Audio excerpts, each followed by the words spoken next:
Welcome to the Empowered Investor Podcast. Have you ever felt overwhelmed by the sheer volume of choices and voices telling you how to plan or invest for your future?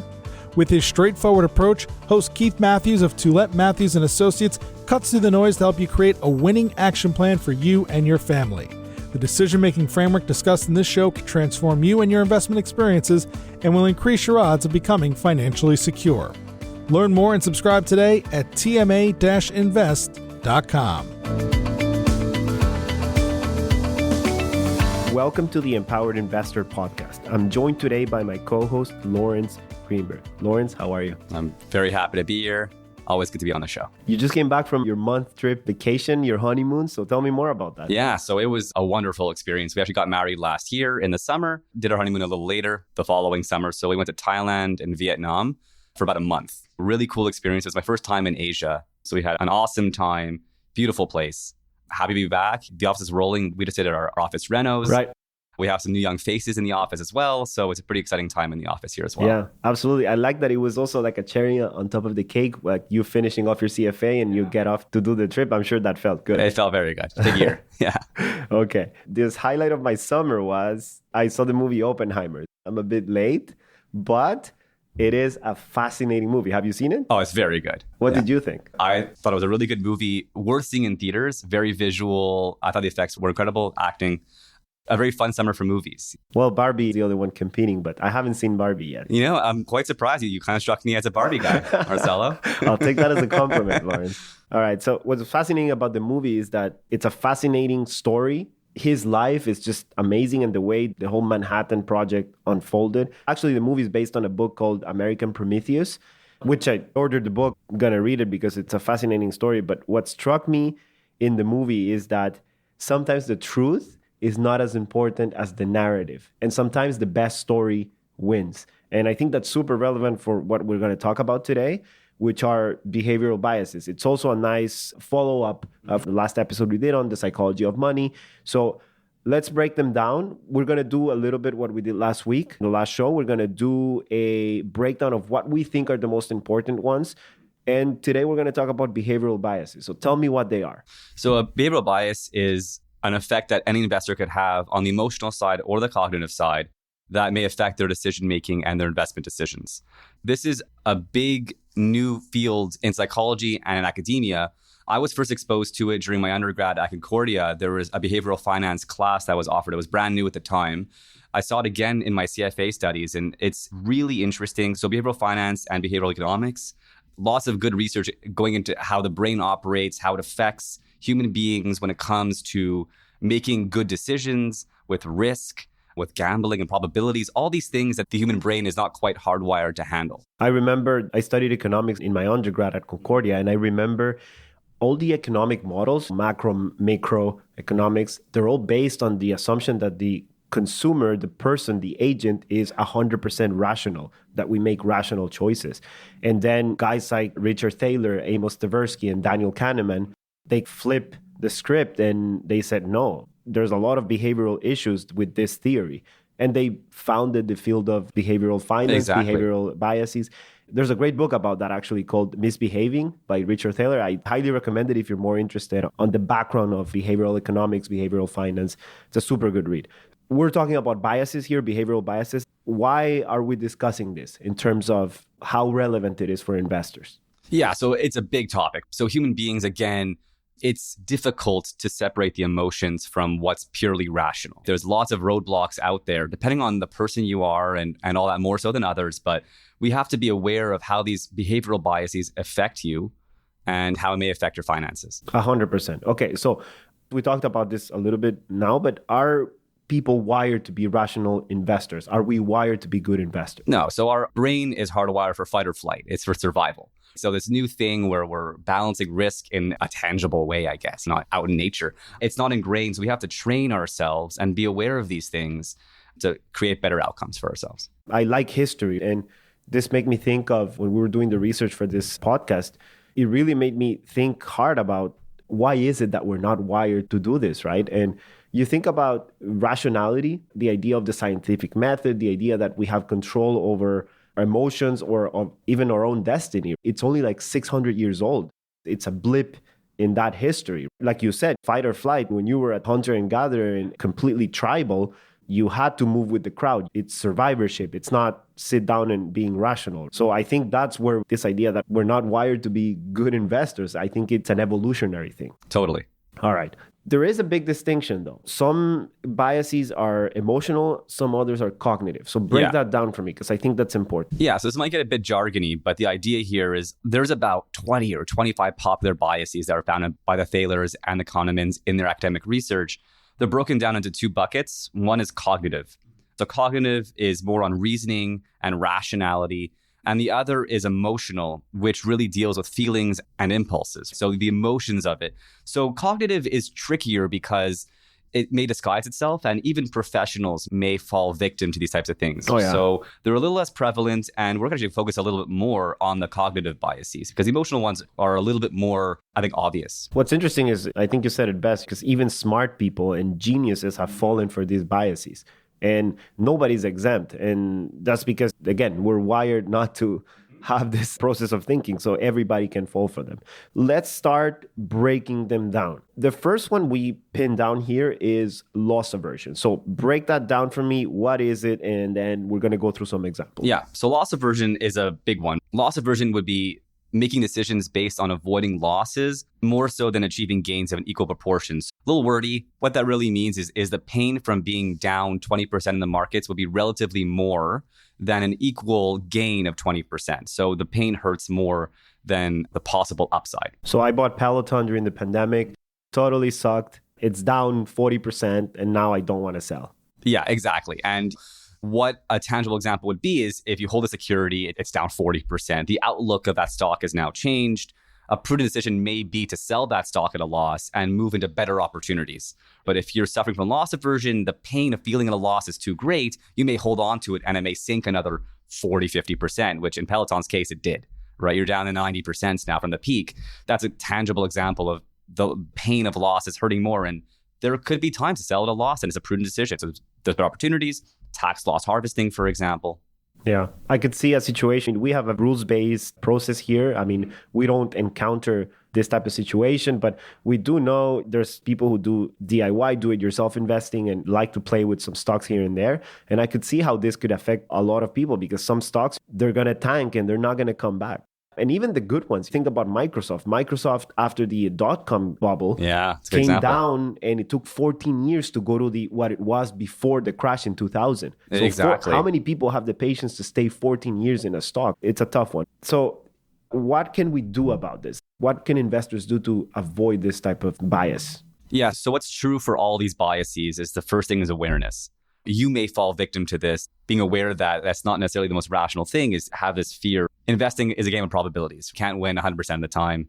Winning 52% of the time is a win in finances. So the big thing is awareness, and you have to do your best to remove your emotions from the investing process, to have a process in place and stick to it.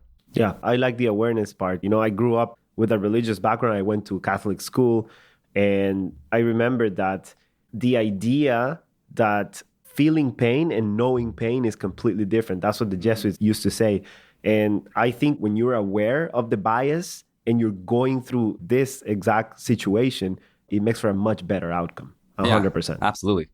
All right. So the second one we're going to look at is, I think it's an interesting one, because I see a lot of people falling for this one. So it's overconfidence. So break that down for me. What is it exactly? And give me some examples. Overconfidence bias is exactly how it sounds. Is people have an unwarranted faith in their own abilities. They think they're better than the average at making investment decisions or any part of finances, really. So there's a lot of pretty tangible consequences if you suffer from overconfidence bias, which a lot of people do. They'll trade more. They'll be more active with trading and turnover. They'll take more risks. They'll design their portfolio in the hopes that they could outperform a benchmark or the average person or the person next to them, like their friends and family. And that's where things could get very wrong very quickly. You make bad investment decisions. Well, we know when you ask somebody, are you a good driver? Most people say, yeah, I'm a pretty good driver. I could drive an F1 car. Well, they don't quite say that, but you know the point, right? It's statistically not everybody can be a fantastic driver, and the data shows that people aren't. Okay, so another one that comes to mind is the Spiva report. A lot of people think about just not only from what people say, but look at the money flows. How many people put money in actively managed funds thinking that they can outperform? And the Spiva report we get every 6 months, which tracks how many active managers are actually beating the market, it's pretty dire, right? Very. The statistics show that the odds of beating the market over the long term are very thin. And I think it's very telling that even the managers who run these funds, they have a confidence that their fund could beat, even though the odds are that they'll be in the majority and not beat their chosen benchmark. So the stats go back 20 plus years. We have a lot of data that active management tends to underperform, and that's telling really on the active management side and on the overconfidence. It's telling too because it happens to the regular investor, the mom and pop investor, the DIY investor, and it happens to the professionals because the people managing the mutual funds and the actively managed funds are professionals who are making a lot of money doing this. So the other thing that comes to mind, I think it's important to mention, is the Dunning-Kruger effect. The Dunning-Kruger effect occurs when a person's lack of knowledge and skills in a certain area cause them to overestimate their own competence. And you see this all the time. You see this with new employees that come in and think they understand the job, and because they are overconfident in their own abilities, they won't ask questions and then they'll underperform in their jobs. Exactly. So what you'll find is people who really have a true mastery of their craft tend to be more modest. If someone's coming up and they have a big ego and they think, I know it all, run. And I think that's really telling. And there's this really good graph online. If you type in Dunning-Kruger effect, it'll show a graph on Google. It's a graph that peaks and then it drops. And what it represents is that when you're starting to research a subject, you go through this period of, I know a lot about this. And then the more you read about it, the more you realize how you're just not even close to being an expert or mastering the subject. Yeah, because you truly understand how deep it really gets. And I think finance is a perfect one because there's so much to it. There's a lot of components with investing and building portfolios and all this. And reading headlines and talking to friends isn't an investment advice. So what can we do about this? How can people avoid the overconfidence bias? So this is going to sound very simple, but I think it's a really important one, is to be humble. When you're investing, you're not going to hit them all out of the park. It's a long-term game. You have to have a process in place. You want to automate when possible to take your emotions out of it. Yeah, I think be humble is the perfect one because it's so simple. It's almost like a life lesson. It's not only for this. If you go through life thinking that you know a lot and you're better than people and you know better than most, I don't think that's going to be a good recipe for many things. So let's look at confirmation bias. So that's the third one we're going to look at, and break that down for me, Lawrence. So confirmation bias is an interesting one. So now we're getting into the cognitive ones. The first two were emotional. Now we're getting into the way you process information and how you make rational decisions. So confirmation bias speaks to people seeking out confirming evidence when making investment decisions or research. So you have a certain point of view and you're actively seeking out or listening to individuals who align with your views, which is super relevant today. Well, you just got to look at the disaster of Facebook and politics. No, absolutely. Polarization, the algorithm throws whatever you believe. Exactly. So that's all confirmation bias. That's all the algorithm knowing that you like to see things that align with your views. Same is true in finance. So a perfect example would be when cannabis was legalized in Canada in 2018. People had the investment hypothesis that since weed is now legal and these companies could go and sell it and people would smoke as much as they drink beers, that all these firms will be super profitable and money poured into it. And the headlines, there's a lot of hype around it. So if you're a person who believed that and maybe bought those stocks, you would pay more attention to or internalize more the headlines and the hype that align with your views that this is going to be a huge industry. Maybe you see that the stock prices of these big weed companies keep rising and it reaffirms your bias. Yeah, I've heard the saying that says something like, I'll believe it when I see it. I think it's the opposite. I think people believe it and then they see it. Yeah, exactly. And then you act on it. And what we learned is that aligning yourself with a certain view and being blind to their side could make somebody rough outcomes. So it's important to be skeptical and look at both points of view with anything in life, really. Yeah. So what's the takeaway for that? Like, what can people do to avoid that one? So the big thing is doing your research, doing your due diligence properly. So I think that's a big one, just doing your research, being prudent and being diligent with these things. Yeah, I think a good one is, you're already formulating the opinion in your head saying this is going to work for XYZ reason. But I think a good exercise is looking for opposing views and asking yourself why this wouldn't work. Exactly. Because a lot of investments is, they can have a positive outcome, but they can just as easily have a negative outcome. Absolutely.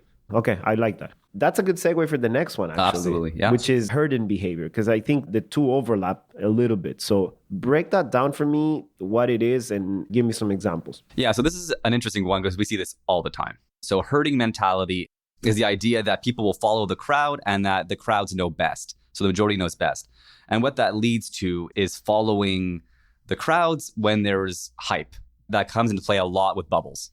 That's the one at least I personally see more with our clients, not specifically to the way we invest, but a lot of it happens when you're having an annual review or you're having a good conversation with a client. It's like, hey, I've heard about this stock, and it's usually a Zoom or a Peloton or an ARC.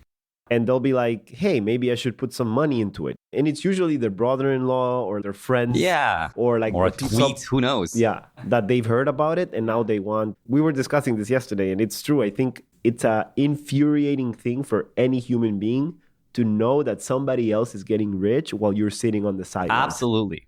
It's a basic human feeling here. So perfect examples in recent times would be Bitcoin. It was soaring. Clients were asking more and more about it. If you were to follow the crowd and buy it when hype was at its peak, you got absolutely destroyed. It's all about when you buy, but usually these investors will fall victim once you've seen that massive swing and you feel left out. A perfect other example of herding would be GameStop. That craze in 2021 where the stock was up, I don't even know, like 800% or something crazy based on nothing, based on threads on social media. If you bought when the hype was at its peak and you followed the herd, the crowds, you'd be down greatly. Now GameStop is down 81% from its peak. Yeah, I mean, the stay-at-home stocks, you listed them here. So walk me through those, because those names that I'm seeing, they're DocuSign, Peloton, they're things that people were buying at the peak. Oh yeah, so these were the prime COVID darlings. So DocuSign, Peloton, Zoom, Robinhood, and Plug. DocuSign is down 83% from its peak, all in 2021. Peloton's down 97%. Zoom down 87%, Robinhood down 82% from its peak, Plug down 90%. There's nothing wrong with these companies, maybe Peloton, but their business plan could be solid. But when you're paying an astronomical valuation, the price is outrageous compared to what the fundamentals say. It's not a sound investment. It's as simple as that. And I remember ARC, we mentioned this with Keith a few times in a few podcasts, is that if you look at the money flows started coming after the big returns had already been realized. So people were just herding into the stocks. Exactly it. And then they got in late and they got absolutely wiped. And now they're stuck with this investment that's just completely down. And maybe they won't sell it because of loss aversion, you know? The other thing that's interesting too is we do not learn. Yeah. It always feels different, right? It always feels different. And you're seeing now a lot of the money that was going to Bitcoin and cryptocurrencies is now going to AI.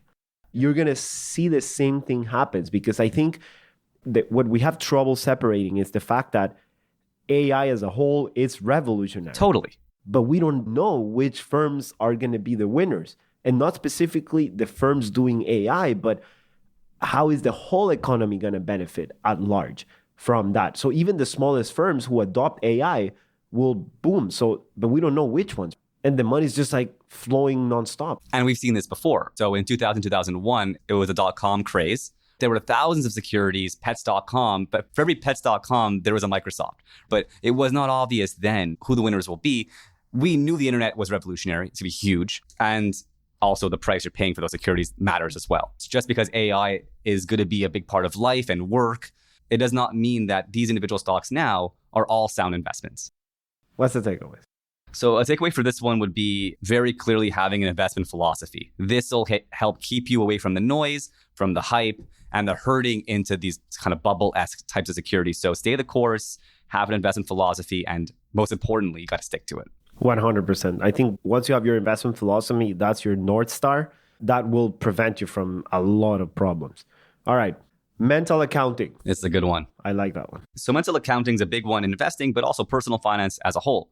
So mental accounting refers to placing different values on different sums of money. So you're compartmentalizing your buckets of capital or cash flow and treating them in different ways. A perfect example would be having your safe portfolio, your long-term portfolio, let's say of stocks and bonds, whatever, and having your play money, taking bets and taking more risk with that smaller portion, but it could lead to bad outcomes. I'll tell you a story.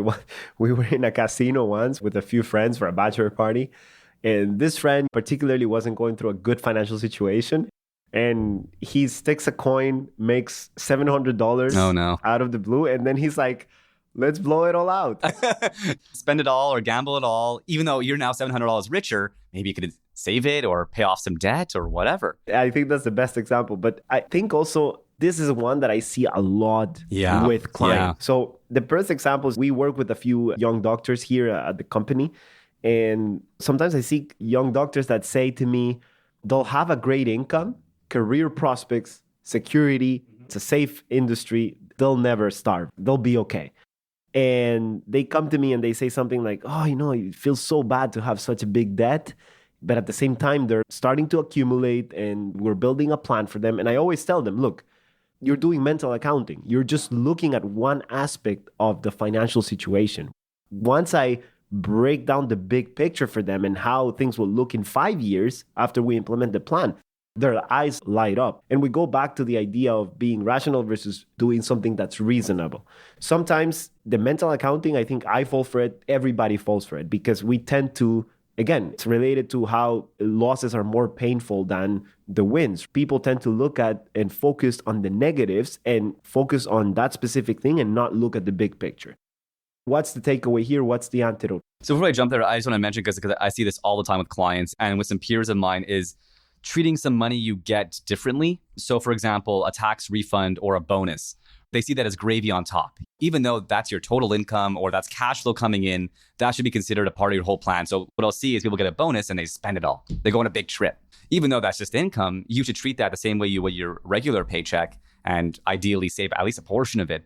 We see that all the time. That's complete mental accounting. The tax refund is a big one because you're essentially just getting money back that you overpaid the government. Exactly. Yeah.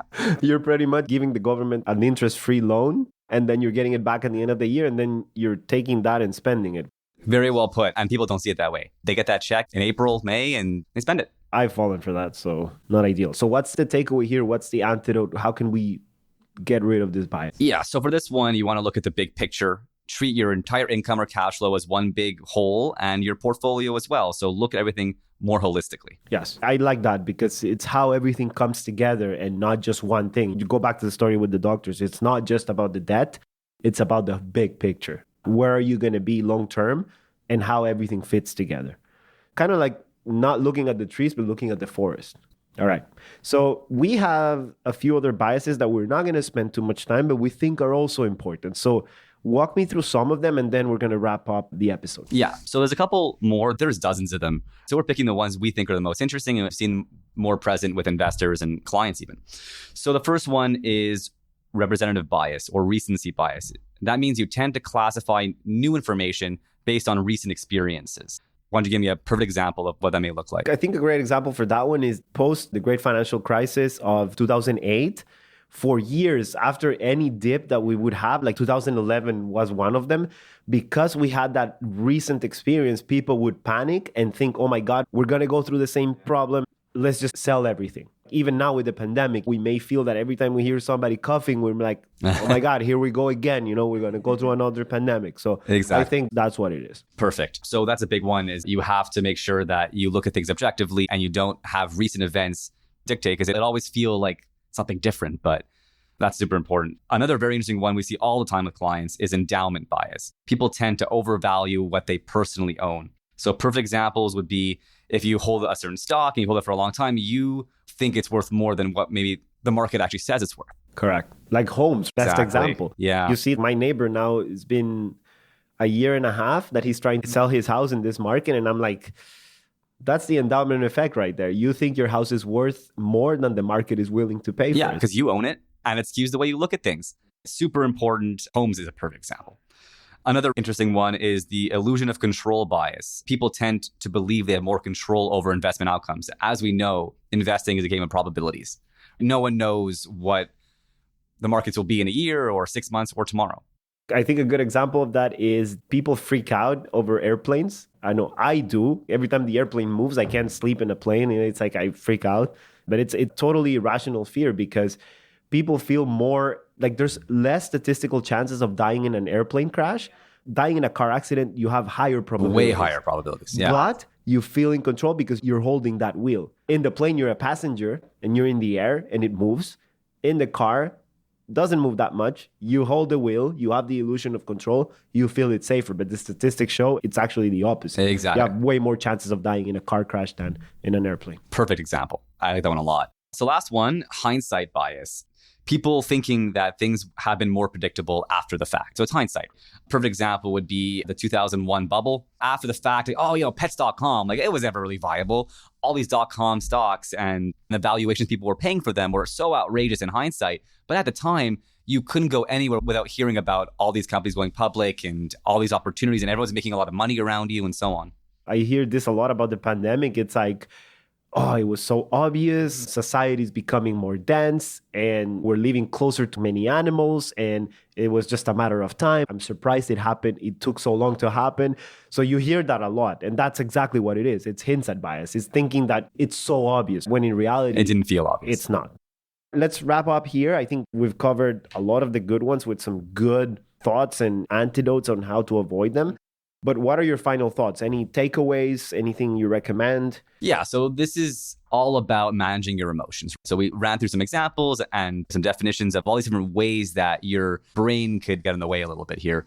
So the big one is having a firm investment philosophy, having a process in place for how to manage your investments. That is 99% of the battle here. Yeah, it makes me think of also the bar of soap example, right? Like the portfolio is like a bar of soap. The more you play with it, the smaller it becomes. And I think that's telling because you fall for a lot of these things. And like you said, we're not wired about it. But my takeaway, Lawrence, is after we talked about all this, and it may sound like a bit salesy, but it really makes me think and validates that the role of the advisor, the role we play in people's lives, in the investors' lives, is to be a sounding board. Be that person that contradicts and says, you know what, this is a bad idea. Yeah, you exactly. shouldn't be doing this. Looking at the big picture, having that well-crafted plan in paper that people can go back and revise every time they're falling for these biases. I've had, again, we don't do this stock picking or anything like that. We have a very specific process for investing, but I've had clients call me and say, hey, you know what? I want to put some play money into this stock. And I think our job is to say, as a fiduciary, I don't think you should do this, but this is why. This is the worst case scenario. And this is the best case scenario. And this is how it plays in your whole financial plan. That's my takeaway. It's the role of the advisor is to be a sounding board, is to be that person that keeps you in check. It makes sure that you're not derailing your financial plan. That's a big one. Absolutely. All right. Thank you for listening. Have a good one. Bye. You've been listening to the Empowered Investor Podcast, hosted by Keith Matthews. Please visit tma-invest.com to subscribe to this podcast, learn more about how his firm helps Canadian investors, or to request a complimentary copy of The Empowered Investor. Investments and investing strategies should be evaluated based on your own objectives. Listeners of this podcast should use their best judgment and consult a financial expert prior to making any investment decisions based on the information found in this podcast.